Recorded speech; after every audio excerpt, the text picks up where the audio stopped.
What is going on, everyone? Here we are again with another battle of forum. I'm very excited for this one. We're going to be talking about other swordsmen and their skills to defeat other foes. Today we're going to take a closer look around two characters, each of them giving me a very nostalgic feeling. I'm talking about Samurai Jack, the warrior that was warped far into the future, and I'm talking about Jin from the Samurai Champloo anime. Both are very strong swordsmen, and I think that it's only fair to compare both of them. This leads to the question, who will come out victorious in a devastation battle? Let us begin with the samurai we all know as Jack. After doing my research, I found out that the name Jack is not the real name of the samurai.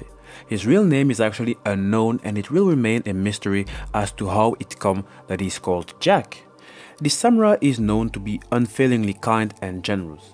He will always attempt to help those in need, to the point of even sacrificing a chance to return to his own time. Aside of his kindness, he is also very clever and rational. He's able to pose a plan or a strategy necessary to defeat the enemy. To understand Jack's fighting prowess, we would have to go back into the past. The samurai, who is the only child of a king, trained a decade after Aku escaped after being imprisoned by Jack's father. The parents had a plan B in case Aku's escape would occur.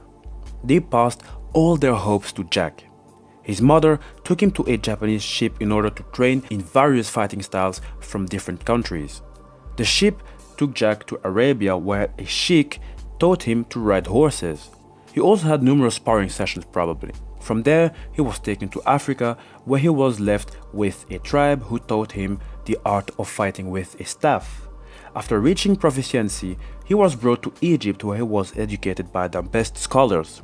Eventually, Jack moved to Greece to learn the art of wrestling, followed by a trip to England, where he met the one and only Robin Hood, who trained him on how to use a bow and arrow, as well as helping him hone his senses.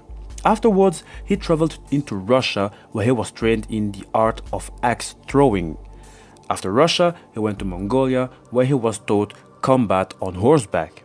His final training took him to a Shaolin temple, where he learned their discipline and martial arts. So basically, he has been almost everywhere here on earth, training, making him, of course, very strong. He has been trained for years into the art of combat, from axes to swords to hand-to-hand combat, and go on. So Samurai Jack is a warrior to be feared. Such power, with the amazing intelligence he has, can only make him a lethal weapon. Important to know, Samurai Jack has a katana forged by the gods Ra, Odin and Vishnu to vanquish Aku. It is the only weapon capable of destroying the beast. Only when you are the chosen one, you'd be able to wield it.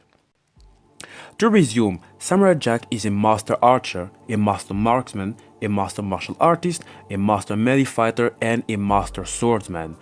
Not to mention that he has survival skills, and on top of that, he can speak African, Greek, Russian, Mongolian, English and way more. He has trained in ninjutsu, and thus allowing him to be at peak level. He is in peak human condition, he has peak human agility, endurance, senses, speed, strength with willpower. So he's basically a true warrior. On the other hand, you have Jin, one of the main male protagonists of Samurai Champloo. Jin is someone who is always calm and collected under the most dire of circumstances. You can consider this as a talent. He's always able to remain calm, and the person that is capable of remaining calm in most critical situations, these are the guys that also are more able to find a way out. This samurai is kind of a special one. He has of course trained for perhaps all his life, but he has another way of fighting if you compare him to the samurai. He uses orthodox kenjutsu moves.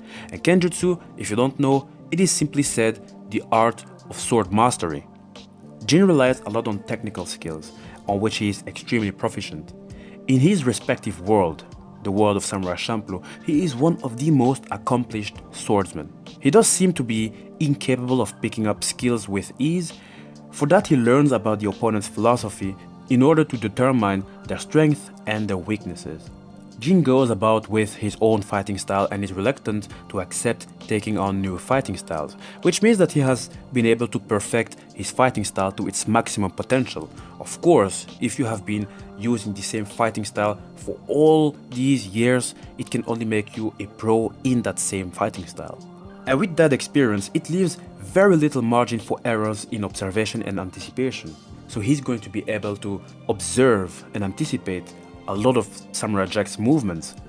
There is simply no doubt that Jin is a very strong warrior. He has been able to fight and survive tough opponents, which says a lot about the character, which says a lot about his strength. So the question would be whether Jin would be able to face Jack in a devastation battle. Who's going to win? Who's going to take the upper hand? Who's going to be faster? I believe that Jack has way more experience and fighting capabilities if you consider all these places he has been through and all the countless battles he has had to endure. But maybe I might be underestimating our dear Jin. After all, he has also been able to face a lot of these tough opponents and still come out victorious. Maybe Jin might find an opening. Maybe he might be able to find his way around. I think that it's going to be a 50-50 battle. Both of them are very strong, though perhaps the other one has more experience than the other, but it's pretty much going to be a 50-50 battle. But that's why I made this video. I want to know your opinions. I want to know if you guys think that Jin is going to win or if you guys think that Samurai Jack is going to win. Give me good arguments, just like you did in my previous forum battles. I can't wait to read them and answer them. Let us know in the comment section and I will see you all in the next video. And by the way, don't forget, if you are interested, you can always go to my playlist of forum battles. You'll find every forum battle so far, and plus I will always keep them updated. That way you can check them today or maybe 10 years later. You'll always find the newer forum battles. Alright, I hope you click on it and I'll see you all in the next video.